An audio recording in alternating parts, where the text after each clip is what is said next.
So hi everyone, MCP, that is Model Context Protocol, is trending on the internet and for all the right reasons. I assume that within a month or two this topic will explode like something, and this is a revolution for AI agents. So basically in this particular video I will try to explain you Model Context Protocol, that is MCP servers, in easy manner, and so that you can understand the logic behind it and how MCP server works. You might be seeing a lot of tutorials coming on the channel because this is important.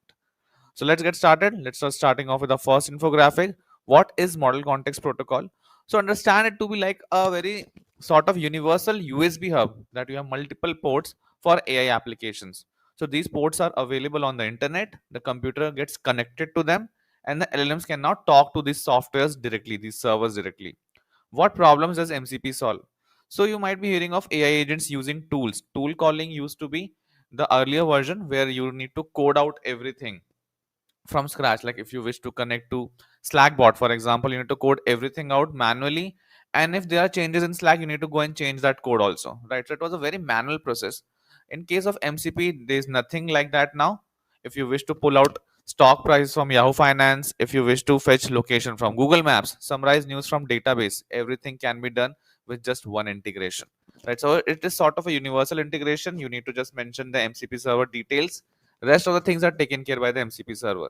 So like for example, you wish to fetch out Google Maps information. For that you need to create a JSON file, add the information about the MCP server you wish to connect, that would be around Google Maps, and that's it. Now your AI can get connected to Google Maps without doing anything manually, right? So this is the whole advantage of MCP. It is now making things very standardized for you to connect to any software.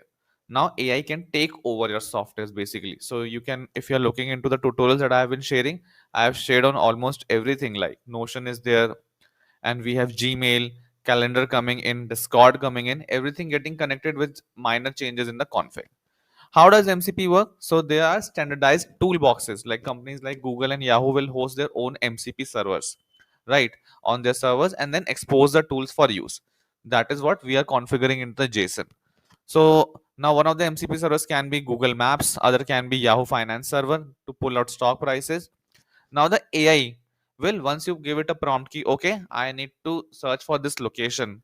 AI will get connected to this MCP server, the relevant one, and ask for which tool I can use it. Right. Once you get it, it reads the tool description. Hence, tool descriptions are very important. But when you're using MCP server, it is not in your hands, right? The server is already deployed by someone. So the tool description, assume it to be good. If it is coming from a good company, it picks up the right tool given the tool description, extract the parameters, use that particular tool. So it might, like for example, the Google Maps API, MCP server might be fetching out, might be helping you to fetch out coordinates for some location, right? It would be able to extract that information whatever you asked it for, and then rephrases the entire data and then send it back to you as an output. Why MCP is a big deal?